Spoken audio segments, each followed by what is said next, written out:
cuando t tiende a t0 de una función vectorial f de t igual con L. Ahora simplemente vamos a ver cuál es el significado de calcular el límite cuando t tiende a t0 de una función vectorial f de t, y lo que vamos a obtener como resultado es un vector, L, ¿verdad? Porque estoy calculando el límite de una función vectorial. Entonces, como que sí resulta claro, ¿verdad?, que para poder calcular el límite de una función vectorial, lo que debo de calcular será precisamente el límite de cada una de las funciones componentes. Y de hecho, pues esa es la definición que podemos establecer, ¿verdad? Tú ya en tu curso de cálculo aprendiste a calcular el límite cuando x tiende a x0 de una función f de x igual a L. L es un numerito y f de x es una función de una sola variable real. No sé, por ejemplo, límite cuando x tiende a 1 de la función, o de la límite cuando x tiende a 2 de la función x cuadrada menos 4 entre x menos 2, por ejemplo, ¿no? Límite cuando x tiende a 2 de x cuadrada menos 4 entre x menos 2. Esa es la función que tú, o funciones para las cuales tú has calculado este límite. ¿Cómo se determina el límite de esa función? Pues tal cual como te enseñaron en tu curso de cálculo. Desde la preparatoria te enseñaron esto. Entonces, pues aquí simplemente, por ejemplo, para calcular este límite, observo que es un límite indeterminado de la forma 0 entre 0, porque cuando yo sustituya x igual a 2 aquí al cuadrado, me va a quedar 4 menos 4, 0, y 2 menos 2, 0. Entonces, este es un límite de la forma 0 sobre 0. Por lo tanto, tengo que quitar la indeterminación. Entonces, aquí diría, esto es el límite cuando x tiende a 2 de x más 2 por x menos 2, y como abajo lo tengo dividido entre x menos 2, entonces x menos 2 y x menos 2 se reducen a la unidad, y por lo tanto esto es simplemente el límite cuando x tiende a 2 de la función x más 2. El límite cuando x tiende a 2 de x cuadrada menos 4 entre x menos 2, pues no es otra cosa más que calcular el límite cuando x tiende a 2 de x más 2, que me da 4, ¿verdad? Y ese sería el límite. Pero ahora vamos a calcular, bueno, antes de esto, ¿qué es lo que significa esto que estoy haciendo aquí? Geométricamente, ¿qué es lo que está pasando? Nosotros tenemos, estoy en mi curso de cálculo, ¿no? Como si estuvieras con tu profesor Nava, ¿no? Tengo la función f de x, que es una función que está por aquí, y en este caso la función se está acercando a este número 2, x tiende a 2, aquí está el 2. ¿Qué significa que se está acercando al 2? Que se acerca al 2 por la izquierda y por la derecha, y que la función se está acercando, conforme me estoy acercando, sin tocarlo jamás, la función se está acercando a este número 4. Cuando yo me acerco al 2, la función se acerca al 4. O sea, los valores que va tomando la función son valores que se están acercando al número 4. Eso es lo que significa intuitivamente. De manera formal, pues ya tendría yo que aplicar la definición o el criterio epsilon delta para hacer una demostración formal. Pero en realidad, pues eso no es necesario en este caso. También lo mismo podemos hacer aquí. Nosotros podemos aplicar la definición formal utilizando un criterio llamado epsilon delta para hacer una determinada demostración. Pero en realidad eso no nos interesa. lo que nos interesa es simplemente entender de manera intuitiva, cuál es el significado del límite de una función vectorial. Porque ahora, esta f de t es un vector que tiene dos componentes o tres componentes. Y por lo tanto, cuando calculamos el límite de una función vectorial, lo que voy a obtener es un vector que puede tener dos componentes o tres componentes. ¿Y cuál será el significado geométrico? Bueno, pues veamos. Oye, pues ¿cuántos son? ¿Cuántos van? Bien, entonces voy a hacer la definición del límite de una función vectorial. ¿Sí? Entonces, supongamos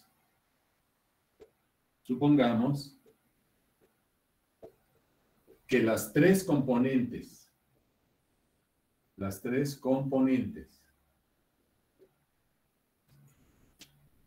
F1, F2, F3 de la función vectorial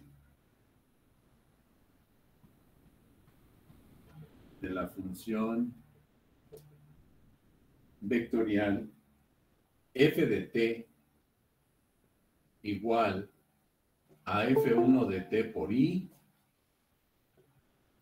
más F2 de t por j más F3 de t por k.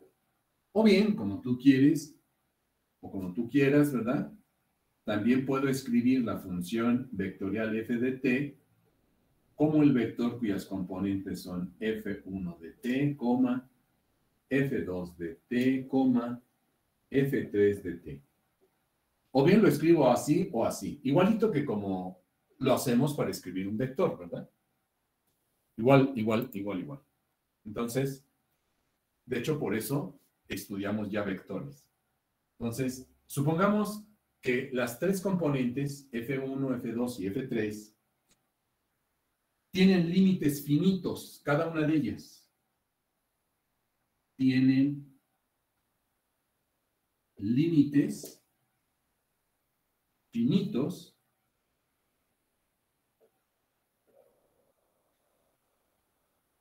cuando t tiende a un T0,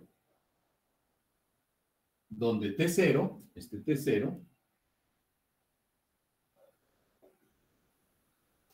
es un número real, por supuesto, inclusive más menos infinito, porque también puedes tener límite cuando t tiende a infinito, ¿verdad? Entonces, mira, el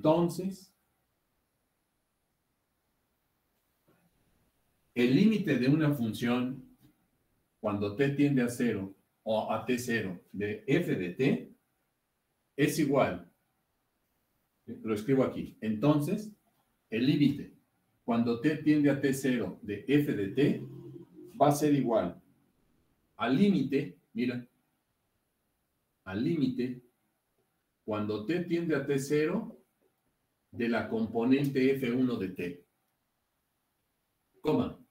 límite cuando t tiende a t0 de la componente f2 de t, y límite cuando t tiende a t0 de la componente f3 de t. Ahí tienes la forma entonces en la que podrás evaluar el límite de una función vectorial. O sea, en otras palabras, para calcular el límite de una función vectorial, simplemente se calcula el límite de cada una de sus componentes. De tal manera que pues esto es exactamente lo mismo que en tu curso de cálculo. La única diferencia es que en lugar de calcular un solo límite, pues vas a tener que calcular tres límites para calcular el límite de una función vectorial de esta naturaleza. Por ejemplo, ¿puedo borrar? A ver, permíteme tantito.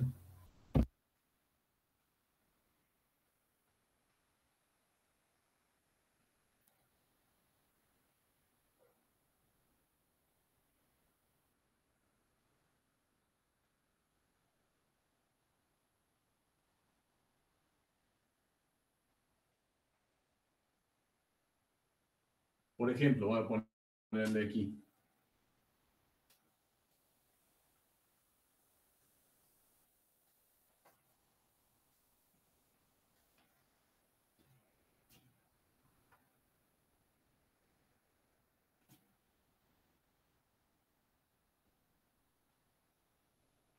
Por ejemplo, sea la función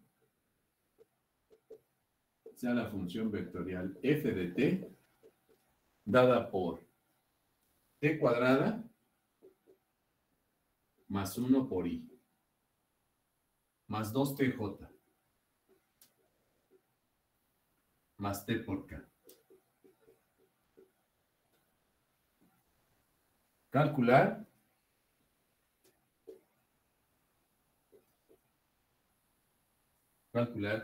el límite, calcule el límite cuando t tiende a 1, calcule el límite cuando t tiende a 1 de la función vectorial f de t. Calcular este límite.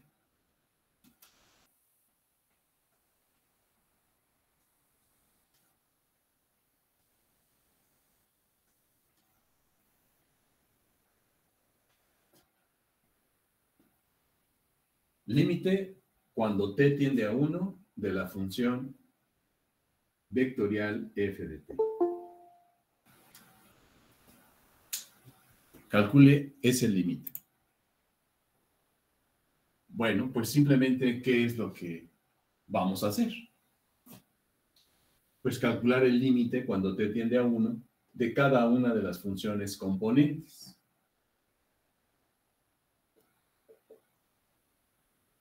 Así de sencillo.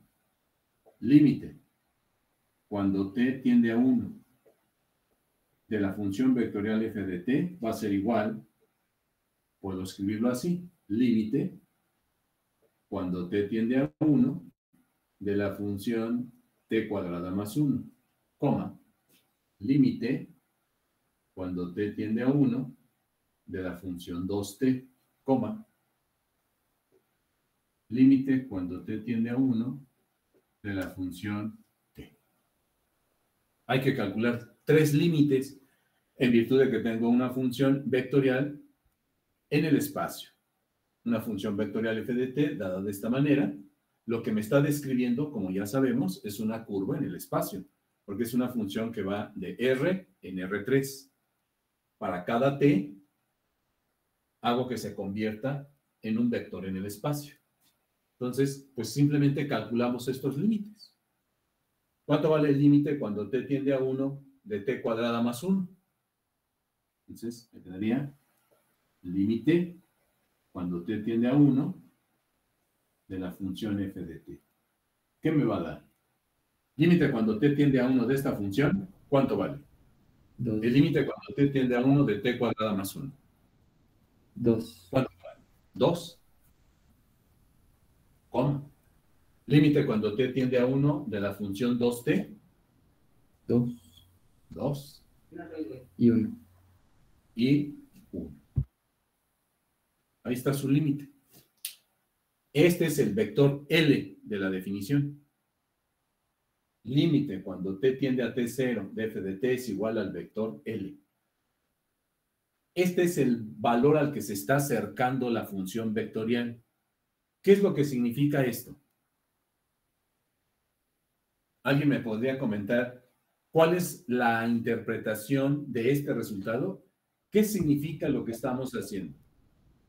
Que vamos a tener un vector de 3 componentes, el cual pues se está acercando. Bueno, es que ahí en ese caso creo que sería por los 3, ¿no? O sea, por X, por Y y por Z nos estamos acercando a él, ¿no? Creo. ¿Nos estamos acercando a quién? Al vector de componentes 2,2,1, que es L. Exactamente. Exactamente. Que conforme nos estamos acercando al t igual a 1, sin tocar este número t, la función vectorial se está acercando al 2, 2, 1, sin tocar a este punto que está en el espacio. O sea, geométricamente veríamos algo así. Voy a borrar aquí.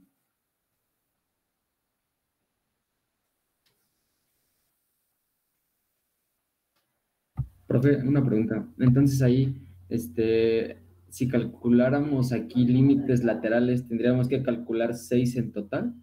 Por supuesto. No, Sí, ok. si yo tuviera que calcular límites laterales, tendríamos que calcular eso, pero eso toda vez que me lo exigieran así. Pero, en este caso, pues simplemente estoy entendiendo que el límite cuando t tiende a 1 de t cuadrada más 1 vale 2, tanto si me acerco por la izquierda o por la derecha. Aquí no me están diciendo absolutamente nada. Límite cuando t tiende a 1. ¿Sí estamos de acuerdo? Sí. ¿Qué es lo que nos está representando este resultado? O sea, geométricamente. Aquí tenemos nuestra función vectorial.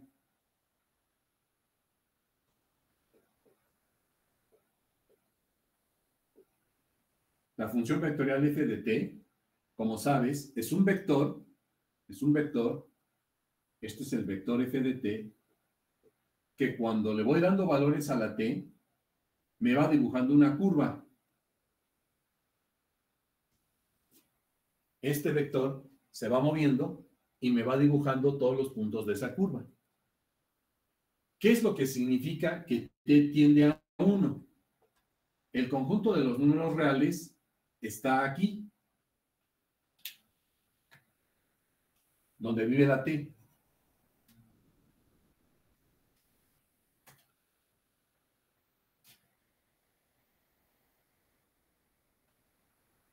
Este es el conjunto de los números reales, que como observamos, a ver, ¿me pueden decir cuál es el dominio de esta función vectorial? El dominio de una función vectorial, ¿cómo se determina? Es la intersección de los dominios de cada componente. Exactamente. ¿Y cuál es el dominio entonces? ¿Cuál es el dominio de t cuadrada más 1? Es infinito, infinito. Exacto. ¿La de 2t? También. También. ¿Y la de t? También. También. Entonces, el dominio de esta función vectorial son todos los reales. En ese conjunto de todos los reales está el 1. Aquí está el t0. Este t0 es el 1. Yo me estoy acercando al t0 alrededor de una cierta vecindad, de un intervalo. Nos estamos acercando tanto por la izquierda como por la derecha a t0. Pero este número t0, que es el 1, no está siendo tocado. Y de acuerdo al valor 221, el vector, ¿a quién se está acercando? Aquí está el 2, 2, 1. Este punto es el 2, 2, 1. Entonces, conforme yo me voy acercando a valores de t o con valores de t que se estén acercando al 1, el vector este vector que va dibujando los puntos aquí, se está acercando a este punto alrededor de una vecindad de radio épsilon. Aquí el radio es un radio delta. Esta vecindad que está aquí en el espacio, ¿qué me representaría? Una esfera. Una esferita de radio épsilon. Este punto 221, el punto 221, jamás se entera que se están acercando a él. Porque aquí el t0 igual a 1 jamás es tocado. Nos estamos acercando a él. Nos estamos acercando, nos estamos acercando, nos estamos acercando, pero jamás lo tocamos. Jamás lo tocamos. Esa es la diferencia entre el límite de una función y evaluar la función en un punto. Entonces, como me acerco a 1, la función vectorial se acerca a este punto, a un punto en el espacio de radio épsilon. Pero si un punto está en el espacio, pues entonces alrededor de ese punto, ¿qué puedo observar? Una esferita de radio épsilon. Si fuera una función vectorial que tiene nada más dos componentes, entonces estaría haciendo exactamente lo mismo, me estoy acercando al 1, pero entonces el vector f de t se está acercando al punto de coordenadas 2,2. Si nada más tuviera la componente en X, la componente en Y, si esta no estuviera.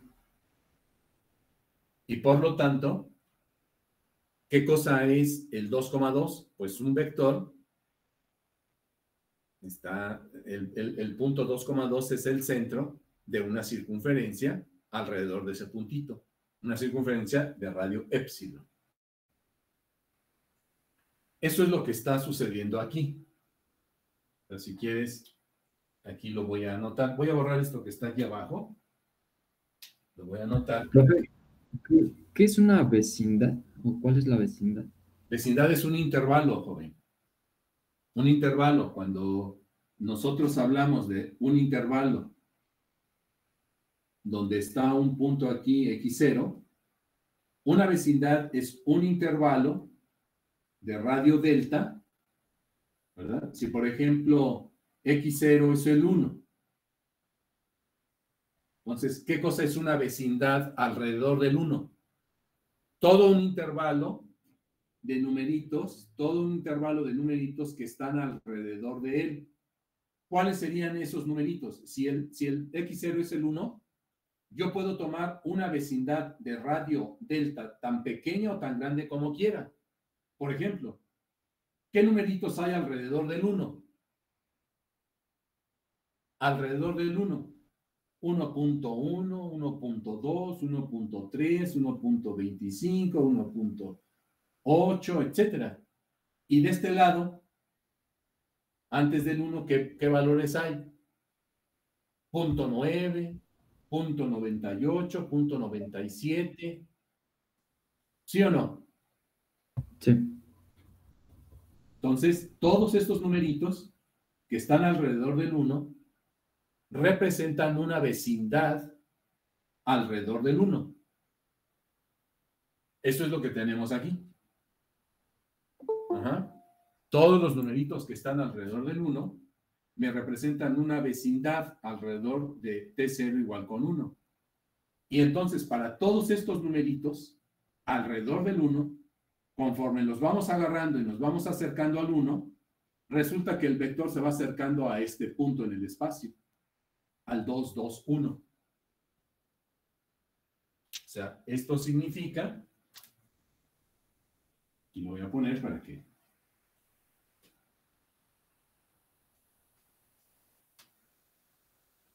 te vea claro, esto significa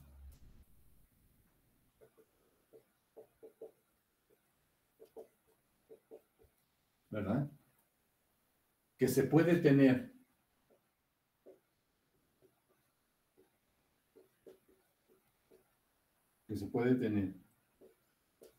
a la función f de t arbitrariamente cerca,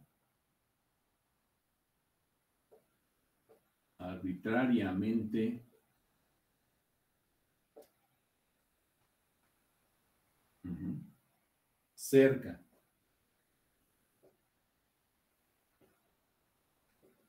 del punto 2,2,1 que pertenece al espacio R3 dimensional,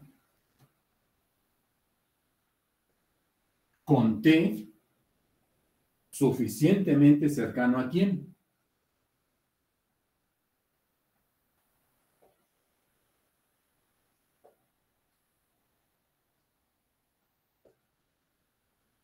Con t suficientemente cercano a quién. A 1. ¿Verdad? Eso es lo que estamos haciendo. O sea, que el vector este f de t, este vector f de t, que es la función vectorial, voy a pintar con rojo. está aquí.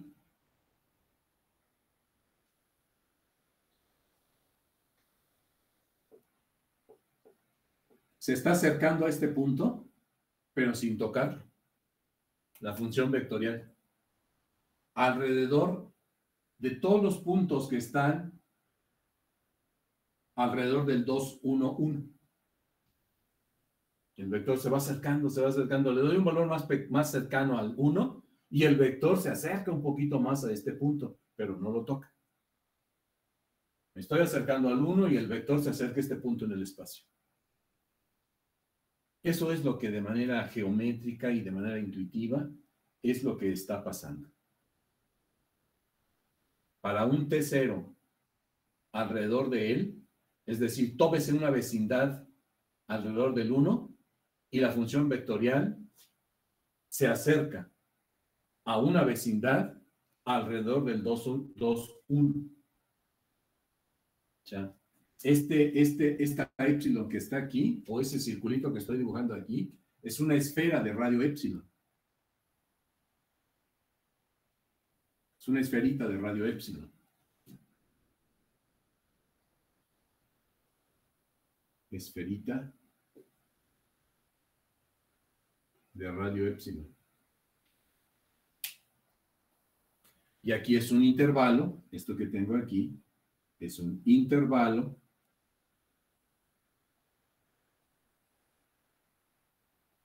de radio delta. Por eso es que la definición formal del límite de una función vectorial, como dirían. ¿Puedo quitar esto?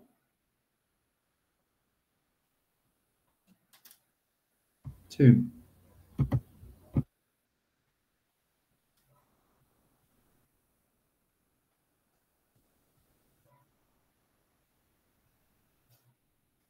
Lo que estamos haciendo aquí de manera formal, diríamos que para todo épsilon positivo que está aquí, existe un delta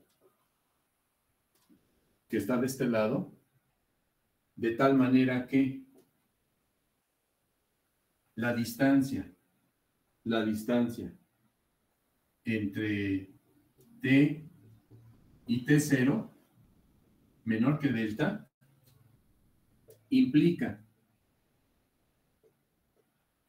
que la distancia entre la función vectorial f de t y el L,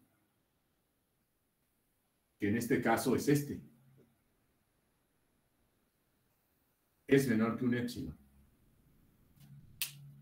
Estos garabatos que estoy escribiendo aquí es lo que significa geométricamente lo que estamos haciendo acá. Pero no te preocupes porque no, si quieres esto, pues déjaselos a esos changos de los matemáticos que son muy abstractos y rudos. A nosotros lo que nos interesa es entender que en una función vectorial, cuando me estoy acercando a un punto, el vector se está acercando a otro punto. ¿Sí? Cuando digo que me estoy acercando a un punto es que la t, ¿verdad? La variable independiente, que es la t, se está acercando a un punto y entonces la punta del vector se está acercando a otro punto, o en el espacio, si la función vectorial está en el espacio, o sea, la curva está en el espacio, o se está acercando a un punto en el plano, si la función vectorial está en el plano. Eso es lo que está pasando. Y formalmente, si tú quieres, es esto lo que implica esto que estamos haciendo aquí. Esta es la definición formal del concepto de límite. Pero te repito, por esto no te preocupes. Profe, ¿Sí? ¿qué dice después del existe? ¿Existe una... ¿Esa es una D? ¿O es un Delta, delta? delta. Ok. Existe un numerito delta que depende del épsilon en general, de tal manera que la distancia entre un t que esté por aquí con este t0 sea más pequeño que este delta y en consecuencia eso me garantice que la distancia que hay entre el 2, 2, 1 con un valor que toma la función f de t esté más pequeño O sea, en otras palabras, conforme yo me voy acercando a este punto, observo que la función se va acercando a este punto. No puede pasar jamás que si me voy acercando a este punto, el vector se estuviese acercando a otro que estuviera afuera de esta esferita. Jamás. Eso me lo garantiza esta definición. Y si fuera así, quiere decir que no existe, ¿no? Si fuera así, entonces sí, podríamos pensar que el límite no existe, pero si yo demuestro a través de esta definición que eso se está cumpliendo, porque logro encontrar el delta que depende de epsilon, pues entonces garantizamos que efectivamente esto está pasando. No puede pasar que si yo me acerco a un puntito por aquí, el vector se estuviera acercando a otro valor. No puede pasar eso. Entonces, eso lo hacemos cuando nos dicen, a ver, demuestre por el criterio epsilon delta que el límite de tal función es tal. Velas. Cuando me piden eso, entonces sí tengo que demostrar que existe el delta. Pero te repito, el límite sí existe porque lo que en realidad a nosotros nos interesa es la derivada. Este es el concepto del límite. Y lo importante de calcular el límite de una función vectorial, y eso es lo que no hay que olvidar, más que esta definición, que tal vez nada más asusta a la gente, lo importante es entender que para calcular el límite de una función vectorial, lo que calculo es el límite de cada una de sus componentes. ¿Y cómo se calcula el límite de cada una de sus componentes? Con las mismas propiedades con las que se calculan los límites de mi curso de mi profesor Joel Nava. Igualito, las mismas propiedades que me enseñaron para calcular los límites de esas funciones, esas mismas propiedades se emplean para calcular el límite de una función vectorial. Igual, no hay de otra. Entonces, si por ejemplo me piden calcular el límite de la siguiente función, ¿puedo borrar? ¿Puedo borrar esto? Sí.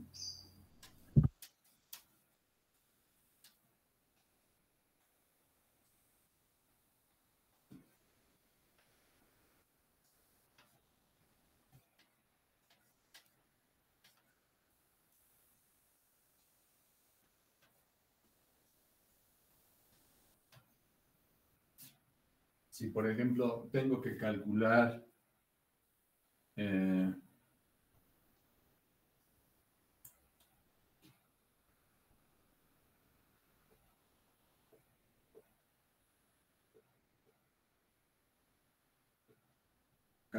límite cuando t tiende a infinito de la función vectorial e a la menos t, coma, t menos 2 entre t más 2, coma, tangente inversa de t. Calcule el límite cuando t tiende a infinito de e a la menos t, t menos 2 entre t más 2, coma, tangente inversa de t. Calcular el límite de esa función. ¿Cómo se le hace para calcular el límite de una función cuando x tiende a infinito? Pues aplico las mismas propiedades que se utilizan para calcular ese tipo de límites de mi curso de cálculo de una sola variable. ¿Sí? ¿Esto a qué sería igual? Diríamos, límite cuando t tiende a infinito de esa función vectorial f de t, que está dada por e a la t i más t menos 2 sobre t más 2j más tangente inversa de t por k, sería igual al límite de cada una de sus componentes. Límite cuando t tiende a infinito de e a la menos t, coma. límite cuando t tiende a infinito de t menos 2 entre t más 2, coma. Límite cuando t tiende a infinito de la tangente inversa de t. Tengo que calcular el límite de cada una de esas tres componentes, que como observamos, cada componente es una función de las de cálculo 1. Y entonces, ¿a qué es igual esto? Límite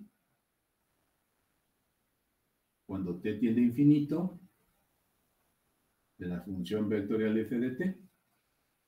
¿Cuánto vale este límite cuando t se va a infinito? 0. ¿El primero? 0. Vale 0, ¿sí, verdad? Porque es límite cuando t tiende a infinito de 1 entre e a la t. Aquí lo que voy a calcular, ¿verdad? Es el límite cuando t tiende a infinito de 1 entre e a la t. Y cuando t se va a infinito, entonces me queda 1 entre algo muy grande. Y 1 entre algo muy grande se hace 0. Entonces, efectivamente, límite cuando t tiende a infinito de a la menos t es 0, como dice nuestro compañero. Vale 0. Para calcular este límite, límite cuando t tiende a infinito de t menos 2 entre t más 2, ¿cómo te enseñaron a calcularlo? Es 1. Es 1, ¿verdad? ¿Por qué? Porque se dividen las t's. Porque el infinito está arriba y abajo. Perfecto.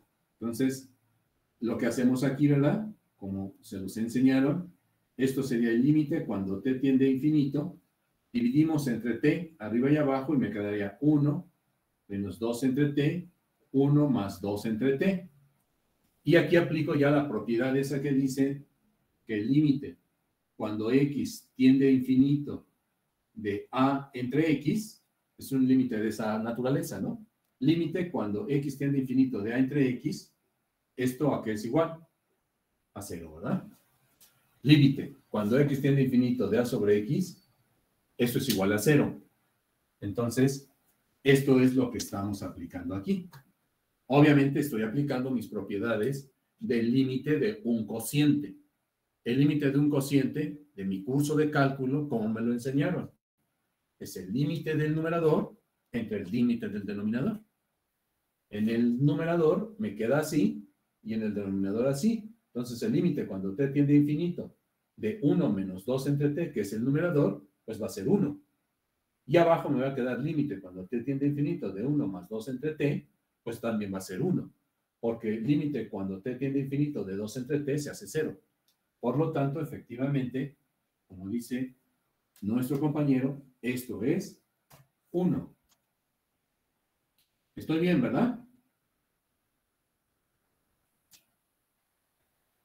¿Sí o no?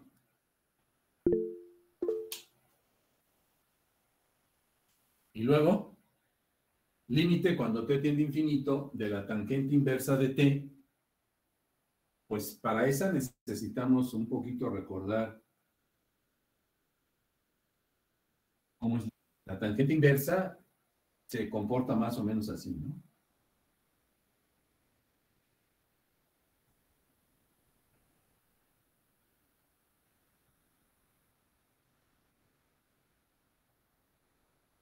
Aquí es pi medios y aquí es menos pi medios. Entonces, fíjate, cuando t, aquí es f de t, f3 de t contra t. Cuando t tiende a infinito, la función ¿a quién se acerca? Aquí es pi medios.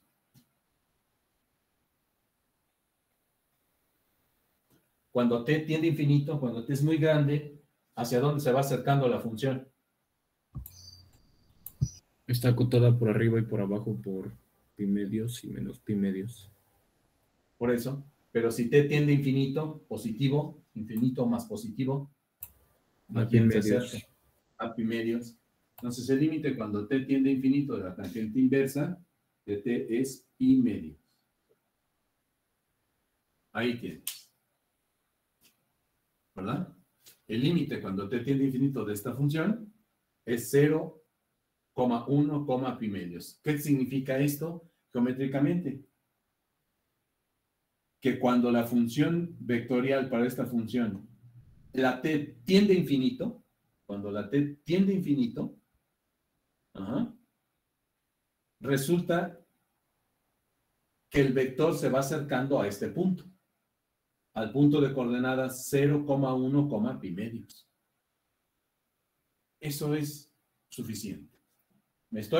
O sea, hago que la función tienda a infinito, que el valor de t tiende a infinito, y la función se acerca a este vector. Hago que la t tiende a infinito para esta función, y el vector se acerca a este punto en el espacio, o a este vector, si tú quieres. Porque ya sabemos que un punto en el plano en el espacio es un vector.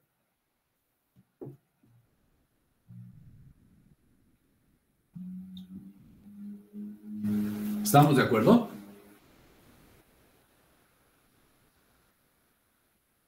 Sí. Bien, pues así es esto. Simplemente calcular el límite de una función vectorial de esta naturaleza implica calcular el límite de cada una de sus funciones componentes. Y como me doy cuenta, pues efectivamente tu profesor te ha enseñado bien cómo se calculan límites de esta naturaleza. Se aplican exactamente las mismas propiedades de los límites para cada una de las funciones componentes. ¿Cuál es la interpretación geométrica? Pues que conforme me estoy acercando a un cierto valor para la t, el vector que dibuja la curva en el plano o en el espacio se está acercando a un punto en el plano o en el espacio sin tocarlo tampoco.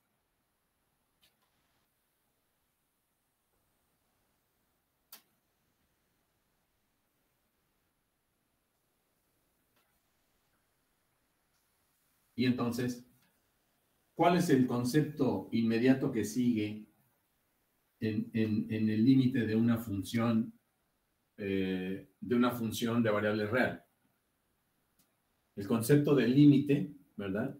Lo utilizamos fundamentalmente para definir o para dar dos conceptos importantes. Por un lado, el concepto de la continuidad de una función. Y por otro lado, para abordar el tema de la derivada de una función.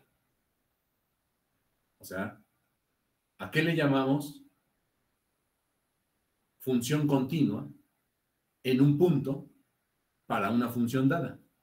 O en otras palabras, cuando una función f de x, estas de tu curso del profesor Joel, cuando una función f de x es continua en un punto.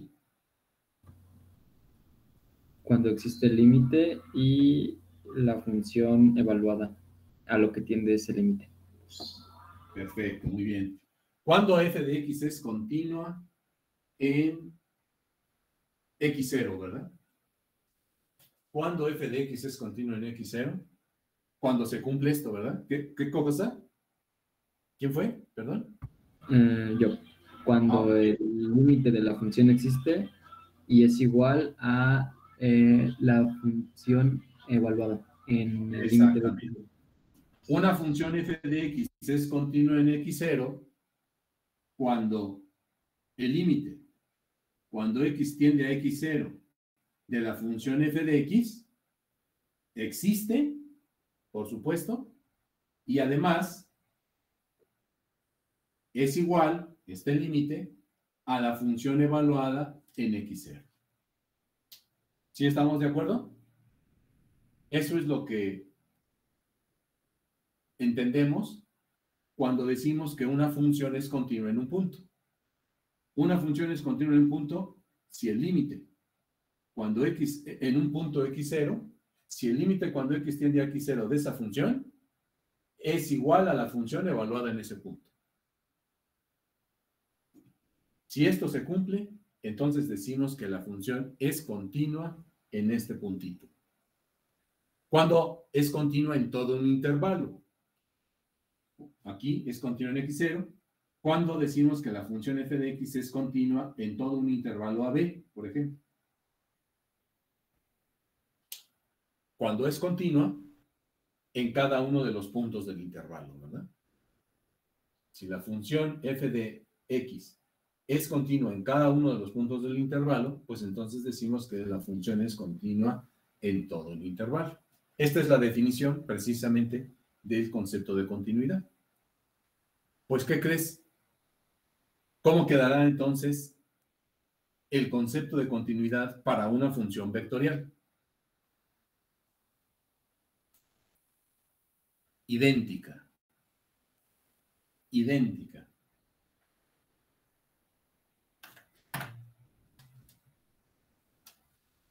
¿Y cuál es el significado que tiene?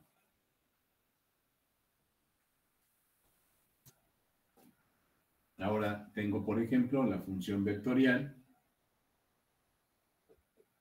Está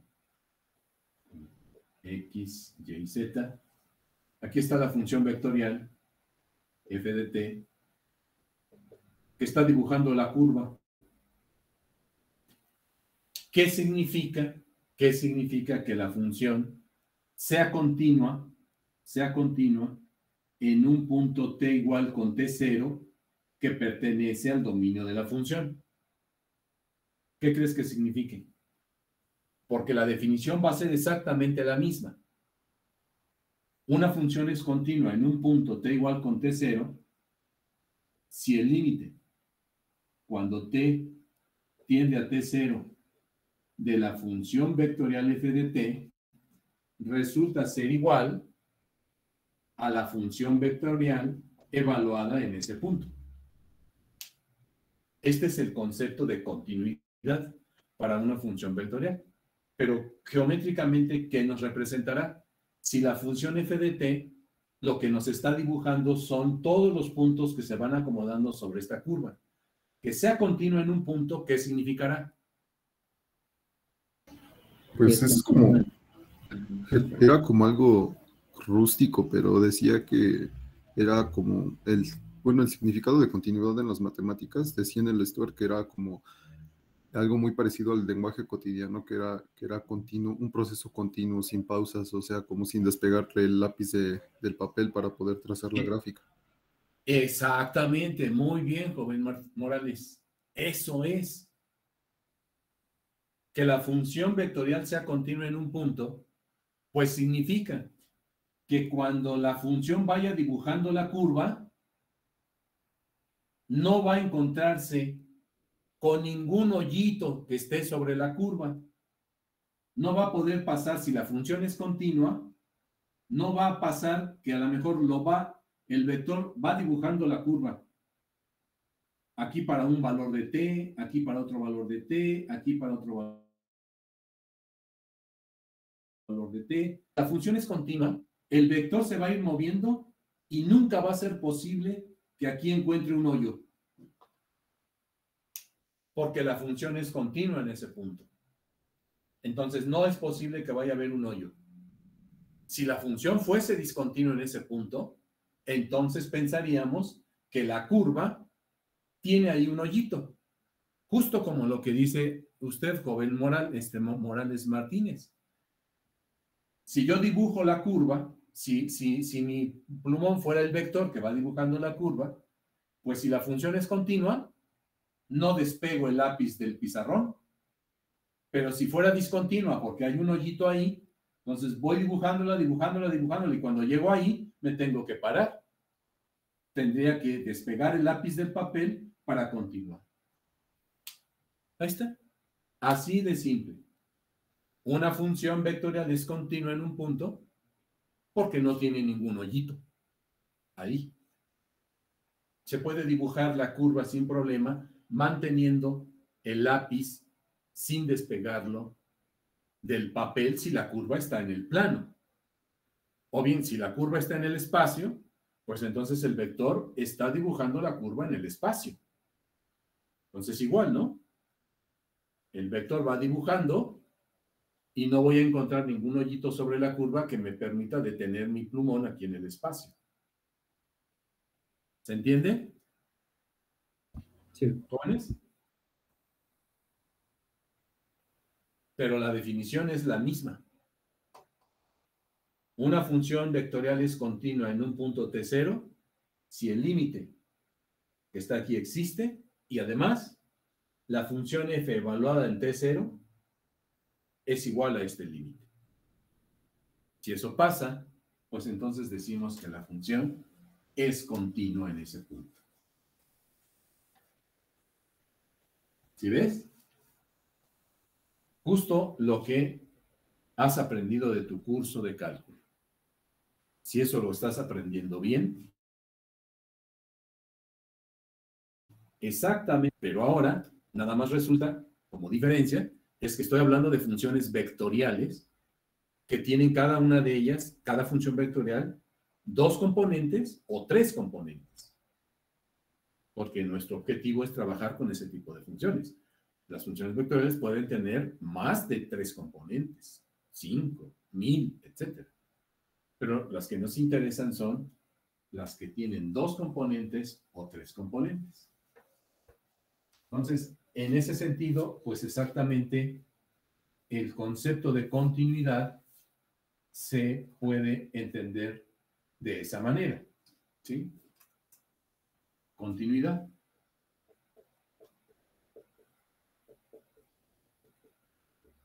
Continuidad de una función vectorial. Entonces, sea la función f, vector, que va de un conjunto I, subconjunto de los reales, en Rn, donde n puede ser 2 o 3, por supuesto, ¿no? Una función, esta es una función definida, en el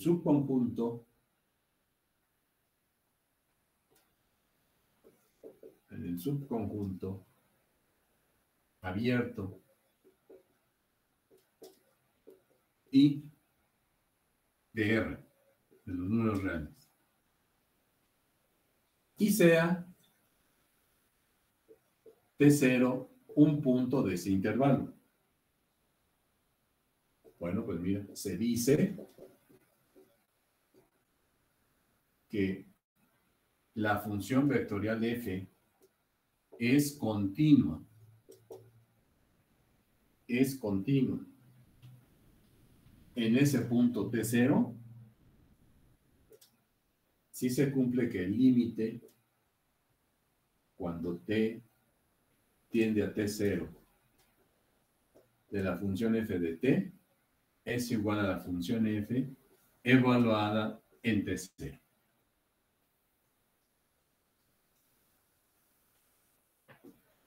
Esa es la definición.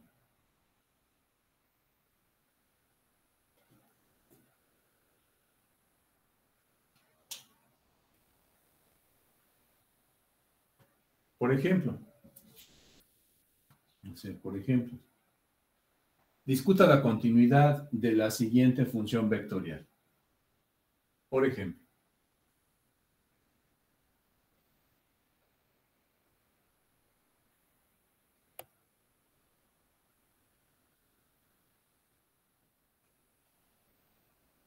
¿sí ves que es exactamente lo mismo? Nada más que ahora esta f no es f de x, es f vector de una variable t.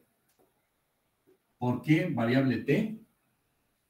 Comentaba, porque más adelante para nosotros esta t nos representa el tiempo.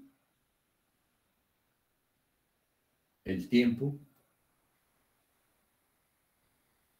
para poder entonces en un momento dado decir que una partícula en un determinado instante de tiempo está dado por esta función vectorial. Por eso es que en lugar de ponerle x, le ponemos t, por facilidad para interpretar ahora a la función vectorial.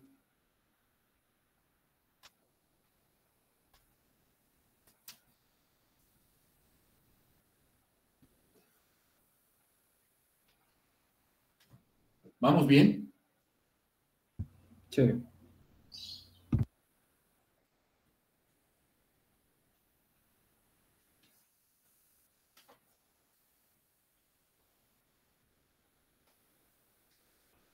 vuelvo a repetir, estos conceptos de límite y continuidad nos vemos precisados a verlo, porque vaya, pues estamos dando un curso formal, pero estrictamente lo que más nos interesa de esta parte es la derivada. Que quede claro, ¿eh? Inclusive tal vez en el examen ni siquiera haga preguntas al respecto. Te voy a dejar ejercicios de tarea sobre esta parte. Pero para el examen lo que me interesa es el concepto de la derivada. Ahí sí vamos a resolver una gama muy amplia de problemas sobre el cálculo de las derivadas de las funciones vectoriales. Entonces, pero vaya, eso no significa que esto no sea importante. Es importante porque de lo contrario no podemos hablar de la derivada de una función vectorial. Entonces, te presento un ejemplito nada más. Dice, discutir la continuidad de la siguiente función vectorial. Discutir la continuidad de la función vectorial. Discutir la continuidad de la función vectorial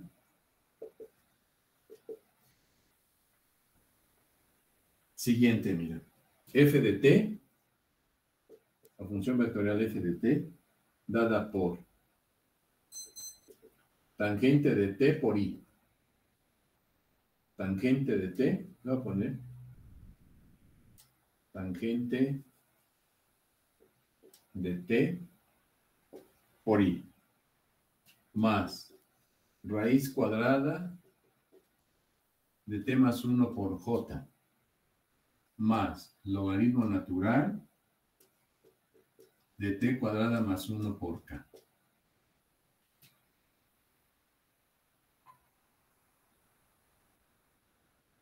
Discute la continuidad en t igual a 0 y en t igual a menos 2. En t igual a 0 y en t igual a menos 2. O sea, en otras palabras, es como si me dijeran, ¿esta función es continua en t igual a 0? ¿Esta función es continua en t igual a menos 2?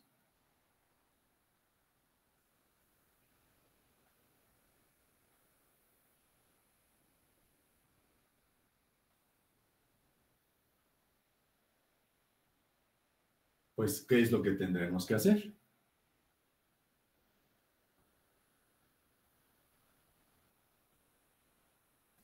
Aplicar la definición, ¿verdad? Simplemente. Aplicar la definición.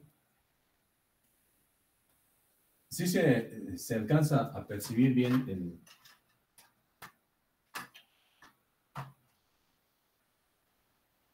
el color, jóvenes. ¿Perdón? Sí. ¿Sí? A ver, voy a pintar. Entonces, ¿cómo resuelves? ¿Cómo resuelves? Bueno, cuando t tiende a 0,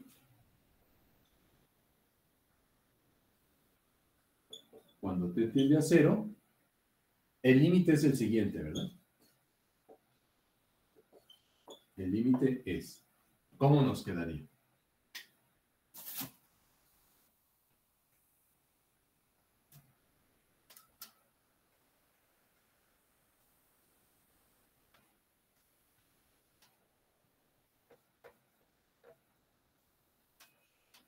¿Cómo nos quedaría? Pues límite, cuando t tiende a 0, de esta función vectorial, que sería igual, límite, cuando t tiende a 0 de f de t, va a ser igual a ¿qué? Límite. Cuando t tiende a 0, lo voy a poner así, de la función tangente de t, coma, límite, cuando t tiende a 0, de la raíz cuadrada de t más 1, coma, y límite cuando t tiende a 0, de la función t cuadrada más 1. Así.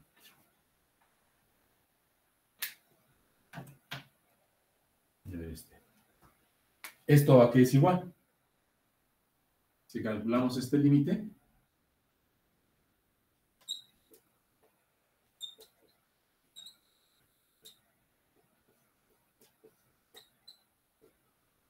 ¿qué nos da? Límite Cero. cuando, límite cuando t tiende a 0 de la tangente de 0. Recuerda, la tangente, ¿quién es? 0, ¿verdad? Porque la tangente es seno de t entre coseno. Y si calculo aquí el límite cuando t tiende a 0, pues me quedaría seno de 0, 0. Y coseno de 0 es 1. Y 0 entre 1 me da 0. Por lo tanto, el límite cuando t tiende a 0 de la tangente es 0. ¿Estamos bien? ¿Jóvenes? Sí. Luego calculo el límite cuando t tiende a 0 de la raíz cuadrada de t más 1. Pues va a ser 1, ¿verdad? Y el límite cuando t tiende a 0 de t cuadrada más 1. 1. ¿Cierto o no? Si quieres, pues esto también lo puedes escribir como j más k. Ese es el límite, ¿verdad? Así también lo puedes escribir. El límite de esta función es este vector o este vector. Entonces, por un lado, este es el límite. Y la función evaluada en 0, Profe, ¿cómo calculó el del logaritmo natural, perdón? ¿logaritmo natural? No, puse logaritmo natural. Ah, sí. Sí. Aquí me falta t cuadrada más 1, ¿no? No. Límite cuando t tiende a 0 del logaritmo natural de t cuadrada más 1. Así.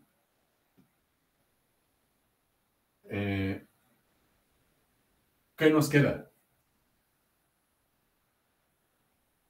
Aquí está mal, ¿verdad? Aquí creo que es 0. Porque es el límite. Y aquí lo pongo. Es el límite cuando t tiende a 0 del logaritmo natural de t cuadrada más 1. Cuando t tiende a 0, pues esto es logaritmo natural de 1. ¿Verdad? Cuando t tiende a 0. ¿Y el logaritmo natural de 1 cuánto vale? La función logaritmo natural. La función logaritmo natural es así, ¿no?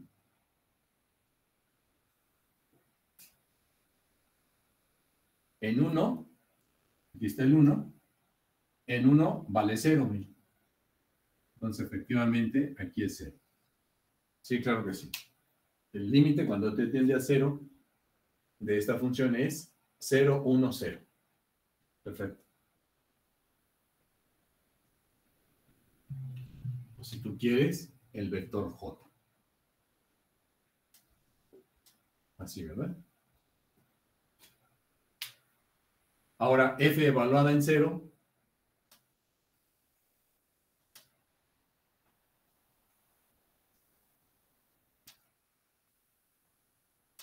¿Quién es f evaluada en 0? Pues va a ser igual. Ahora no voy a calcular el límite, simplemente voy a evaluar la función en 0. Tangente de 0, coma. Aquí raíz cuadrada de 0 más 1, coma. Y aquí voy a calcular el límite de 0 al cuadrado más 1. Así, ¿verdad? La función f evaluada en 0. ¿A qué es igual?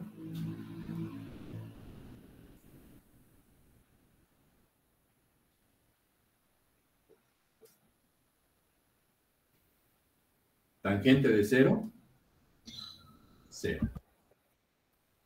Raíz cuadrada de 0 más 1, 1.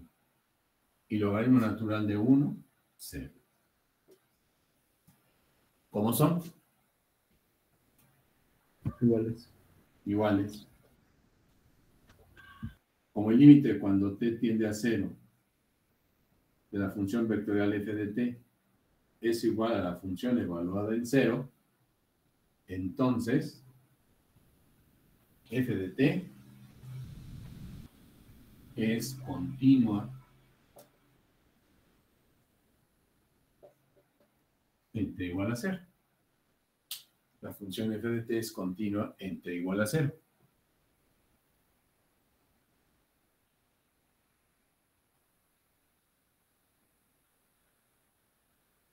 ¿Está bien?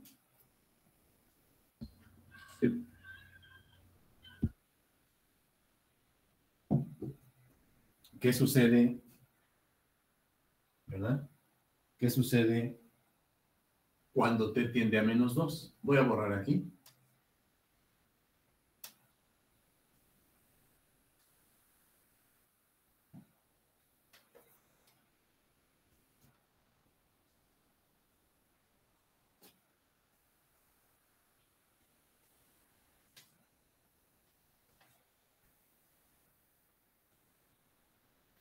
¿En t igual a menos 2 es continua, jóvenes?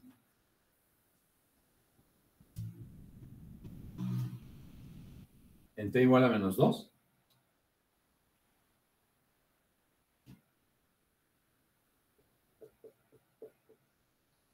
No, No, ¿verdad? ¿Por qué? por la raíz cuadrada. Cuando evaluamos... Exactamente, ¿verdad? Cuando evaluamos la función f de t, la evaluemos en f evaluado en menos 2, pues me voy a encontrar justamente con esa raíz cuadrada, ¿no? En t igual a menos 2, la componente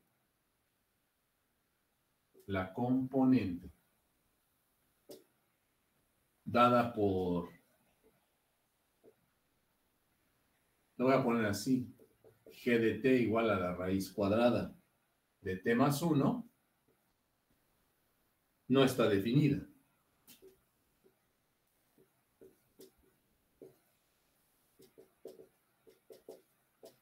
La componente dada por g de t igual a raíz cuadrada de t más 1 no está definida.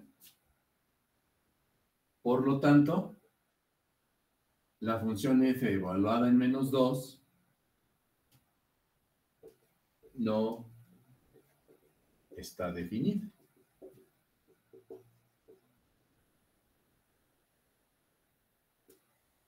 Y f no es continua en t igual a menos 2. No es continua en t igual a menos 2. Entonces ahí la función no es continua en t igual a menos 2.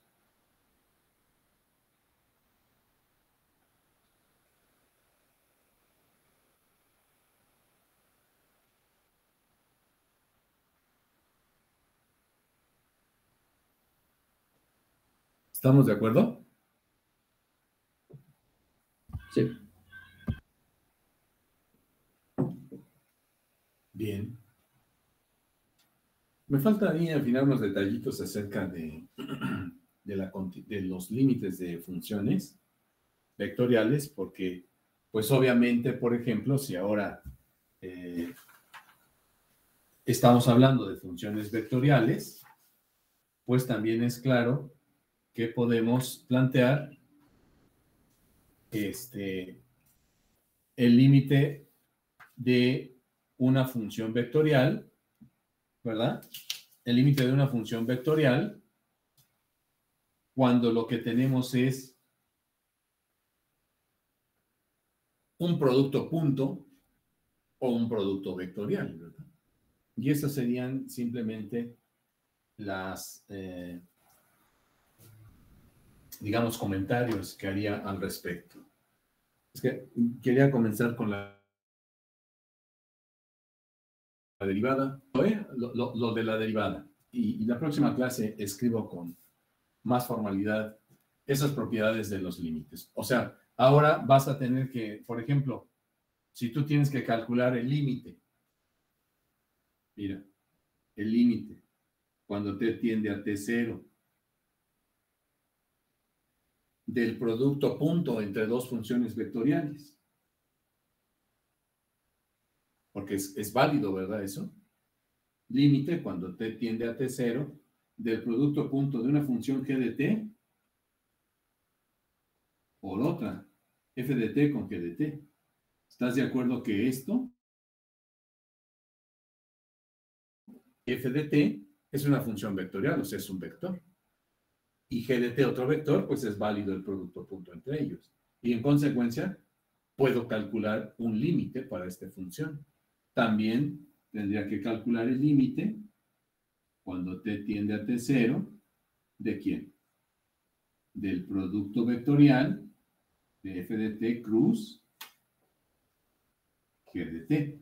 Profe, pero por ejemplo, ¿por qué ahí en el primer límite da un vector? Porque el producto punto no daba escalares. ¿A dónde? ¿Aquí? Ajá.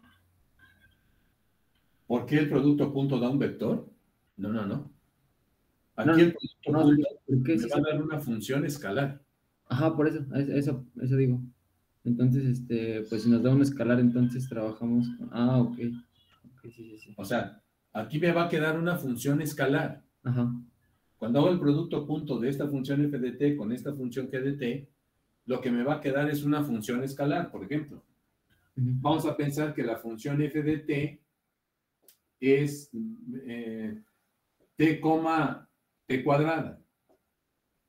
Y la función g de t es la función e a la t, 2t. Si hago el producto punto de f de t con g de t, el producto punto de esta f de t con g de t, ¿qué me va a dar? T más E elevado a la T más Muy bien. T al cuadrado por 2T. Exacto. Me va a quedar t por e a la t más, o sea, es esta por esta, ¿no? T por e a la t más 2t por t cuadrada, que va a ser 2t cúbica. ¿Sí o no? Sí. Y luego cuando aplico el límite, si yo quiero calcular el límite de ese producto punto, pues aquí voy a tener que calcular el límite de t por e a la t más 2t cúbica. Límite cuando t tiende a 1. ¿Verdad? Límite cuando t tiende a 1. Pues, ¿cuánto valdría?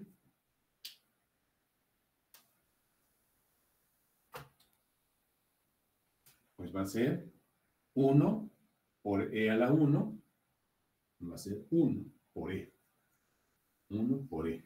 Más 2 por t al cubo. 2 por 1, 2. Entonces, el límite cuando t tiende a 1 de ese producto punto me da e más 2. Es claro, ¿verdad? Sí. Pero aquí, ¿qué me daría? Un vector. Un vector, porque aquí tengo el límite cuando t tiende a 1, límite cuando t tiende a 1, del producto vectorial de g de t con e a la t. Primero tendría que hacer el producto vectorial de la función f de t con g de t, pero como sabemos, el producto vectorial me va a dar un vector. Entonces, calculo su límite de este vector, calculando el límite de cada una de las componentes que se obtuvieron aquí. Estas son propiedades que tienen entonces los límites cuando trabajamos con funciones vectoriales, porque ahora tengo la posibilidad de hablar de un producto punto o de un producto vectorial, o inclusive el límite de un triple producto escalar, ¿no es cierto? O el límite de un triple producto vectorial, por ejemplo. ¿Sí está claro? Sí. Bien, pues eso es lo que me faltaría comentar. ¿Cómo podríamos entender el concepto de la derivada de una función vectorial, jóvenes? O otra pregunta que plantearía. ¿Cómo se calcula entonces la derivada de una función vectorial?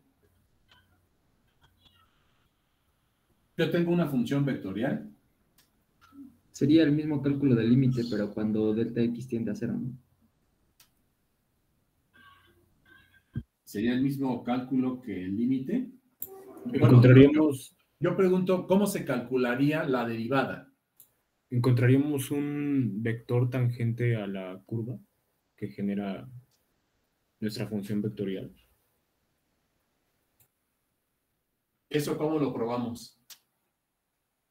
Con la definición de la derivada. Con la definición de la derivada. A ver, si yo tengo ahora una función vectorial f de t, que tiene sus tres componentes. f1 de t, f2 de t, f3 de t.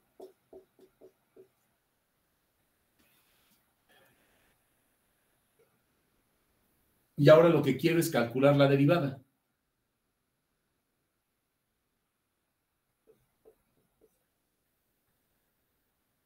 O su segunda derivada. E inclusive su tercera derivada. ¿Cómo se calcularía esto?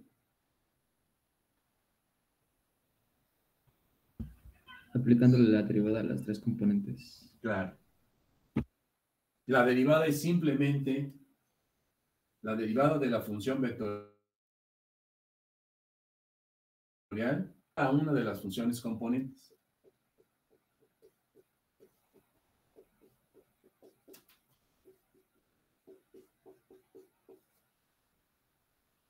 Si quiero calcular su segunda derivada, obsérvese que por primera derivada utilizo la notación prima, o bien puedo escribir la notación que nos indicó Newton, ¿verdad? La derivada, perdón, Leibniz. Leibniz escribió la derivada como un cociente de dos diferenciales. Y Lagrange dijo que la derivada la podemos denotar con una prima. Entonces, la derivada de una función vectorial, vamos a demostrar que se obtiene calculando la derivada de cada una de sus componentes. De manera natural, su compañero lo dijo. ¿Por qué entendemos que de manera natural la derivada de una función vectorial es la derivada de cada una de sus componentes? Pues porque la derivada es un límite.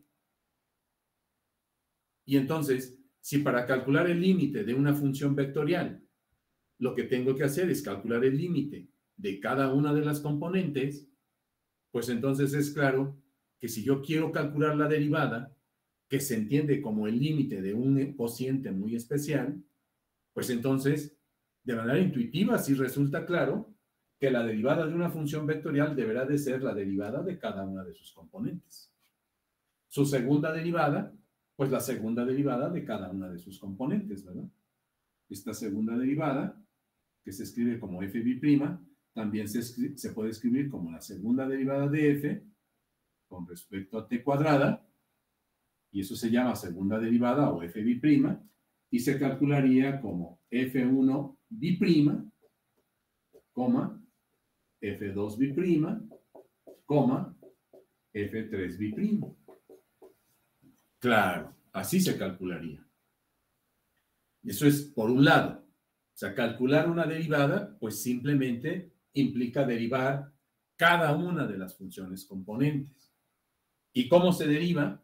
Exactamente igual como has aprendido a derivar las funciones de tu curso que te está dando tu profesor Joel. Idéntico, con las mismas propiedades que tienen las derivadas. Todo eso de tu curso de cálculo de una sola variable lo aplicas aquí para entender el concepto de la derivada. Pero ahora, ¿cómo entendemos la derivada de una función vectorial? ¿Cómo entendemos la derivada de una función vectorial?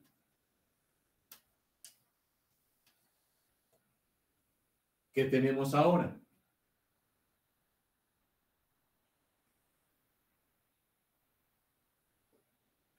La función vectorial es esta. Recuerda, la función vectorial es un vector que se empieza a mover conforme le voy dando valores a t y me empieza a dibujar una curva.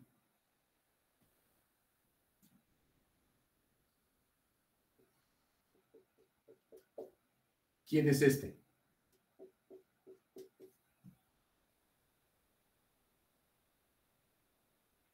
Justamente lo que acaba de comentar el compañero es este vector.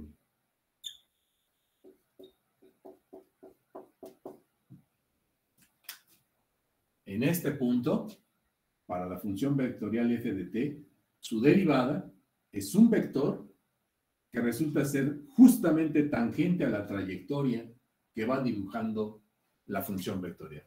Si estuviera aquí, entonces en este punto, el vector tangente sería este vector y este es su derivada. O sea, en cada punto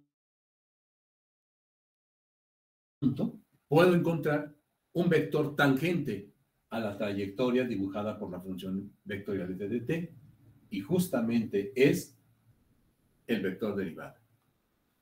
Se demuestra fácilmente. O sea, podemos demostrar que este vector negro que estoy escribiendo aquí, que estoy denotando como derivada de la función, es un vector tangente a la trayectoria que va dibujando el vector f de t conforme le vas dando valores a la t. O sea, en otras palabras, si la función vectorial f de t me está describiendo la trayectoria que va siguiendo un satélite alrededor de la Tierra, también puedo encontrar ¿qué cosa? La velocidad con la que se va moviendo el satélite. ¿Quién es esa velocidad del satélite? La derivada. La derivada. O sea, el vector tangente a la trayectoria que dibuja el vector que dibuja la curva que sigue el satélite. Entonces también puedo determinar con qué velocidad se mueve. O sea, en otras palabras, la derivada de una función vectorial me puede representar la rapidez con la que se está moviendo el satélite. ¿Qué tan rápido se está moviendo el vectorcito que va dibujando la curva?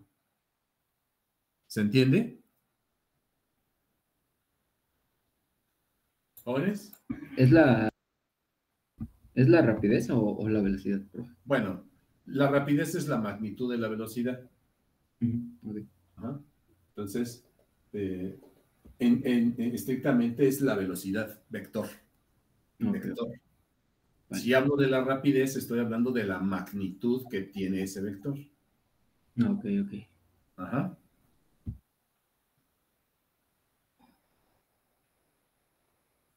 Y entonces, pues ya estamos ahora sí entrando a lo que es importante del curso, de la parte de cálculo diferencial vectorial, la derivada de una función vectorial. Pero nótese, entonces, ¿qué es lo que se tuvo que plantear como precedente para poder entrarle al tema de la derivada? Primero tuvimos que entender qué significa una función vectorial, cómo se calcula el dominio de una función vectorial, qué me representa la función vectorial, una curva en el plano o en el espacio, ¿verdad? Y luego hablar un poco del límite y la continuidad de esa función vectorial para entrarle al concepto de la derivada. ¿Está claro? Sí. Muy bien. Pues entonces, continuamos la próxima clase. ¿Sí? Ya comenzaré entonces con la derivada de una función vectorial. Y pues a ver si este fin de semana voy a buscar los problemas que están relacionados con estos primeros temas para que pues comiences a aflojar brazo. ¿De acuerdo? ¿Jóvenes? Sí, profe. Bueno, pues entonces nos vemos la próxima clase.